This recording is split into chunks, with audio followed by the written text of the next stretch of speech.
All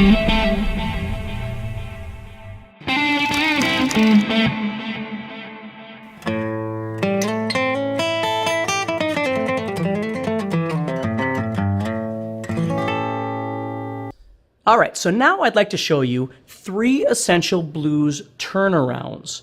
Okay, this happens in the turnaround section, and it's very traditional, and it sounds really great when you're playing. So let me play you a little bit of a blues thing, and I'll show you kind of what this sounds like. So it's going to happen at the end during the turnaround. Okay, so here's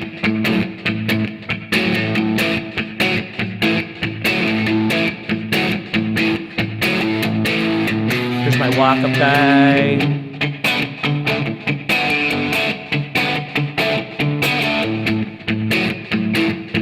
Here comes my turnaround segment.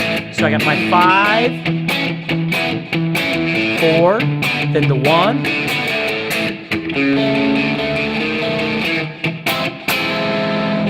I want to show you some of those things, some turnarounds, blues turnarounds. There's 3 essential ones that I want you to learn.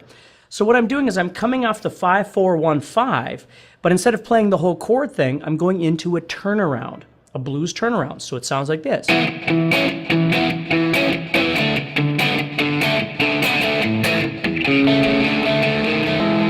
Okay, so what we're doing here is we're just tagging at the end with this turnaround that sounds really neat. So the first one, we're coming off the 5, going to the 4, and then as soon as we go to the 1, we're going to go right into these turnarounds, okay? So our first turnaround is going to exist, I'm in the key of A again. So what I always do is I always visualize what I'm doing off of my 1 chord. You know, my before my 1 chord, or my after my 1 chord, what is it that I'm doing? So this thing is going to take place off the C sharp of the 5th string, which is the 4th fret. So when I see my 1 chord right here, it's sitting right over here. It's sitting right there. So what I'm going to do is I'm going to go 4, 5, 6, 7. And again, more chromatics. We use it a lot. That's what I'm doing, is going 4, 5, 6, 7. Now in between that though, I'm going to put my pinky on the 4th string 7th fret. Now this note right here is an A. It's a root. It's an octave of this. So what I'm doing is I'm just leaving my root there from my power chord or my bar chord, whatever you want. I've got it right here, and I'm putting this guy on the 4th fret of the 5th string. And I'm just picking back and forth. So I'm going 5th string, 4th string, 5th string. And then I move up 1 fret, so I go to the 5th fret, do the same picking pattern, go to the 6th fret, which I could slide up, but I tend to use my pinky there, or my middle finger, excuse me. And then what I'm going to do is I'm going to put my pinky on the 7th fret. So I have...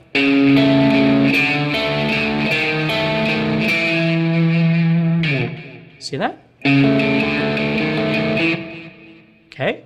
And then I go to my 5 chord, whether I'm going to do it as a 7th, if I'm going to it as a sharp 9, or sometimes I'll go to it with this shape right here.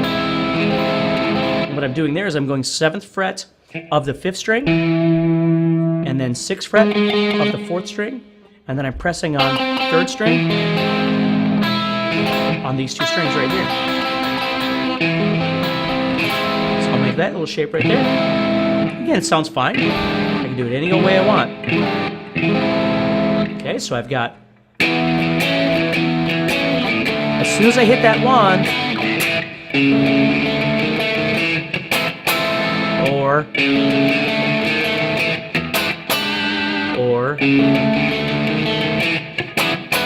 doesn't matter. I can go to any sort of 5 chord that I want to, and it's going to sound awesome.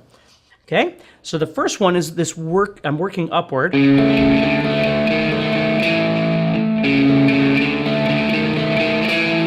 So remember, you always have to start with, there's 3 notes to each one. Ba-da-da, ba-da-da, ba-da-da. To whatever 7th or whatever 5 chord you want to go to. Now the second one exactly works the same way, except this time instead of walking up like this, what I'm going to do is I'm going to walk backwards. So what I'm doing there is I'm going to use that same A on the 4th string, 7th fret, but I'm using it with my index finger. So what I'm going to do then is go to my pinky on the 10th fret of the 5th string. Okay, and this time I'm doing the same picking pattern, but I'm just starting up here. Then I'm going to 9, 8, 7.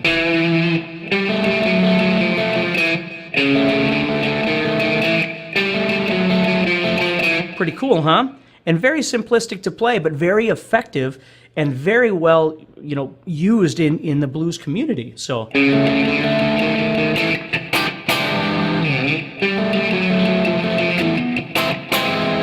however you want to add that on, okay? So again, to show you where it belongs, right after I strum my 1 chord on my turnaround section, I'm going 5, 4, 1.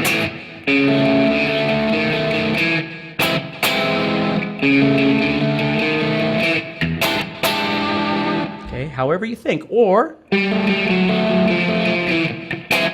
they're interchangeable because they have the same rhythmic style. So if I was playing straight rhythm,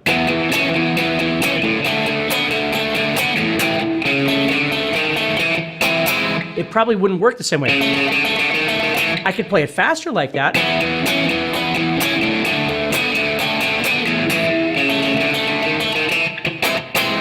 I have to really kick that guy in there, though, to make it fit with a straight rhythm.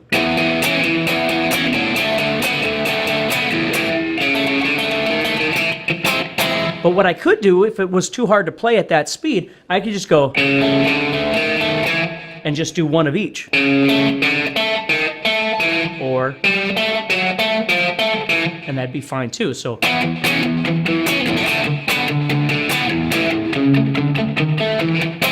and that would be okay too. All right, so let's go to our third ending, our last turnaround here that I'm showing you. This one's kind of fun, and there's a couple different ways that you can do this. So what's happening here is I'm working off the A chord. Same stuff. I'd be coming around the 5, 4, 1. As soon as I hit the 1, I take off. Now what I'm doing here is I'm playing the 9th fret, which is 2 frets higher than my chord. This is how I'd visualize it up here. So the 9th fret of the 3rd and 1st strings. And you'll notice I'm using my middle finger on the 3rd string and my ring finger on the 1st string. So I'm still going to do that same da-da-da. Then I'm going to move back 1 fret, and back 1 fret, and then back 1 fret, but I'm also going to go, my 1st finger now is going to come in, my 3rd finger is going to come off, my 1st finger is going to go to the 1st string 5th fret, which is the bottom of this chord. So I'm going, see that? So sometimes what I like to do with this, I'll do what's called hybrid picking. And hybrid picking is done when you pick a note with the pick and then you pick another note with your finger. So you'll see I'm using my pick on the 3rd string and my middle finger on the 1st string.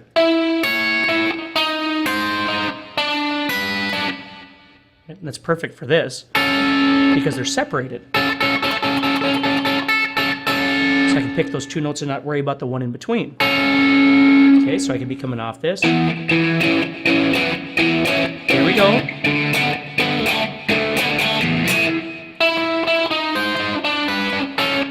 And then I go to my 5 chord.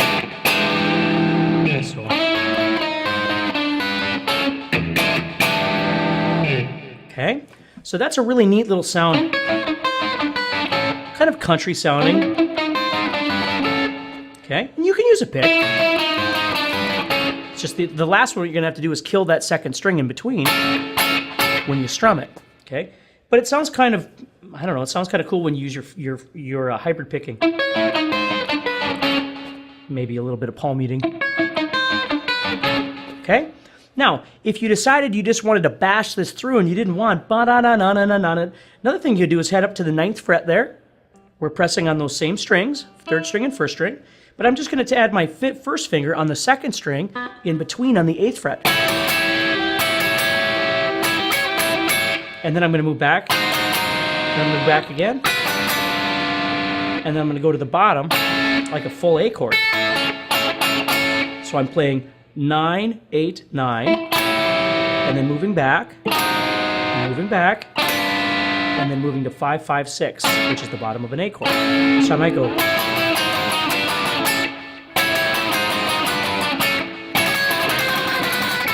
You know, there's all kinds of things I could do with that too. So I could become off. Sorry. Okay, or.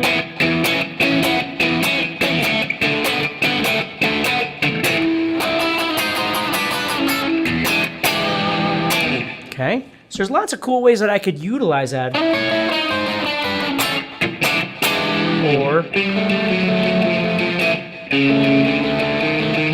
okay, so turnarounds. Obviously used at the very end of your 12-bar blues. Again, it lets everybody know that we're starting all over again, including you, right? So it's kind of nice to have in there. It's not a necessity, but you're certainly going to hear those a lot. And there are tons of different turnarounds. But I want you to start with a couple, 3 of them, just to get comfortable with being able to do those. So up to this point, we have covered a vast array of chords, of theory, of knowledge of our fretboard, okay, of applying those chords to this 12-bar blues system, 12-bar blues. And being able to use open chords or power chords or bar chords and then embellishing all of these things and making them into sevenths and finding chord substitutions and all kinds of different stuff. So before we move on to, I'm going to start giving you some blues riffs to practice, and then we're going to start moving on to actually soloing over all this stuff. What I want you to do is I want you to understand that there's a number of other styles of blues out there too. And 2 of them that I want to talk about is the 8-bar blues and the 16-bar blues. Okay, so I want to talk about those just a little bit for you, and then we'll move on from there.